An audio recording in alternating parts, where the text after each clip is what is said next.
तो आज हम चल रहे हैं भारत के एक ऐसे मंदिर की यात्रा पर जो रहस्यों और चमत्कारों से बिल्कुल भरा पड़ा है।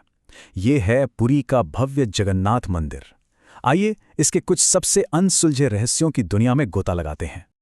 देखिए, ये सिर्फ एक मंदिर नहीं है, बल्कि ये एक ऐसी जगह है जहां विज्ञान और आस्था के बीच की लकीर थोड़ी धुंधली सी हो जाती है। यहाँ कुछ ऐसी घटनाएं होती हैं जो किसी को भी सोचने पर मजबूर कर दें। तो इस भव्य मंदिर के केंद्र में कौन है? यहां विराजमान हैं तीन देवता, भगवान विष्णु के अवतार श्री जगन्नाथ, उनके बड़े भाई बलभद्र और उनकी बहन सुभद्रा।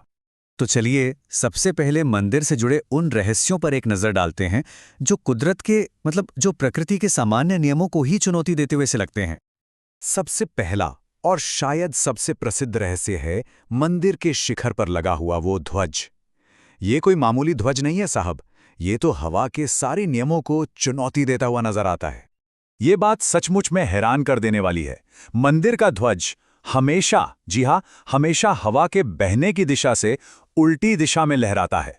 देखिए, आमतौर पर दिन में हवा समंदर से जमीन की तरफ चलती है और शाम को जमीन से समंदर की तरफ, लेकिन इस ध्वज को देखिए, ये अपनी ही धुन में हमेशा उल्टा लहराता है। ये कैसे मुमकिन है? ये आज भी एक बहुत बड़ी पहेली है। अच्छा, अब एक और हैरान कर देने वाले रहस्य की बात करते हैं। ये जुड़ा है मंदिर के ठीक ऊपर के खुले आसमान से। यहां कुछ ऐसा है जो आमतौर पर हर जगह दिखाई देता है, लेकिन यहां बिल्कुल नहीं। जी हां, ये सच माना जाता है। पुरी के आसमान में आपको पक्षी उड़ते हुए दिख जाएंगे, लेकिन कोई भी पक्षी या कोई प्लेन सीधे मंदिर के मुख्य गुंबद के ऊपर से नहीं गुजरता। वैज्ञानिक भी आज तक इसके पीछे कोई ठोस वजह नहीं दे पाए हैं। ये एक और बड़ा रहस्य है। ये मंदिर समंदर के किनारे से ज्यादा दूर भी नहीं है, तो लहरों का शोर तो लगातार सुनाई देना चाहिए, है ना? लेकिन मंदिर के अंदर कदम रखते ही एक अजीब सी, एक जादुई शांति छा जाती है। होता यह है कि जैसे ही कोई मंदिर के सिंहद्वार से अंदर कदम रखता है, समंदर की लहरों का वो तेज शोर रहस्यमयी ढंग से एकदम शांत हो जाता है, और जैसे ही आप उस दरवाजे से बाहर कदम रखते हैं, वो शोर फिर से कानों में गूंजने लगता है। कमाल है। तो ये तो हुई बाहर की दुनिया की बातें। अब बाहरी दुनिया से मंदिर के अंदर चलते हैं और यहां होने वाले कुछ और हैरतअंगेज चमत्कारों को समझने की कोशिश करते हैं।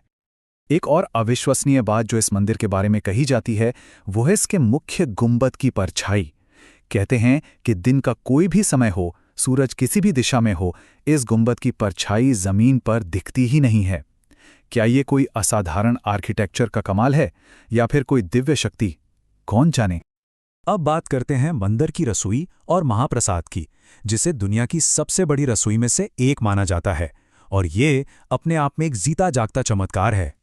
सोचिए, हर दिन यहां आने वाले भक्तों की संख्या कभी कुछ 100 होती है तो कभी-कभी लाखों में पहुंच जाती है, और इन सब के लिए मंदिर की रसोई में महाप्रसाद बनता है।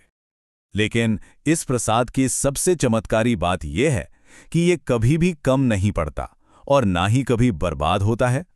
भक्तों की संख्या चाहे कितनी भी क्यों ना हो, प्रसाद हमेशा सबके लिए पूरा हो ही जाता है। और आखिर में चलिए बात करते हैं मंदिर के सबसे भव्य, सबसे शानदार सालाना उत्सव की, विश्व प्रसिद्ध रथ यात्रा के बारे में। तो ये रथ यात्रा एक बहुत ही भव्य त्योहार है, जब तीनों देवता अपने विशाल और सजे धजे रथों पर बैठकर नगर भ्रमण के लिए निकलते हैं और अपने लाखों भक्तों को दर्शन देते हैं। इस यात्रा का हर एक पल भक्ति और ऊर्जा से सराबोर होता है। जब लाखों भक्त अपने भगवान के रथों को खींचने के लिए एक साथ इकट्ठा होते हैं, वो नज़ारा बस देखने लायक होता है, एक अविस्मरणीय और अद्भुत दृश्य। जो लोग इस यात्रा का हिस्सा बनते हैं, वो इसे एक ऐसा अविश्वसनीय और दिव्य अनुभव बताते हैं जिसे शायद शब्दों में बयां करना भी मुश्किल है। तो जगन्नाथ मंदिर के ये सारे रहस्य आखिर हैं क्या? क्या ये कोई ऐसा विज्ञान है जिसे हम आज तक समझ नहीं पाए हैं, या फिर ये अटूट विश्वास का नतीजा है, या कुछ और ही है? ये सवाल आज भी कायम है।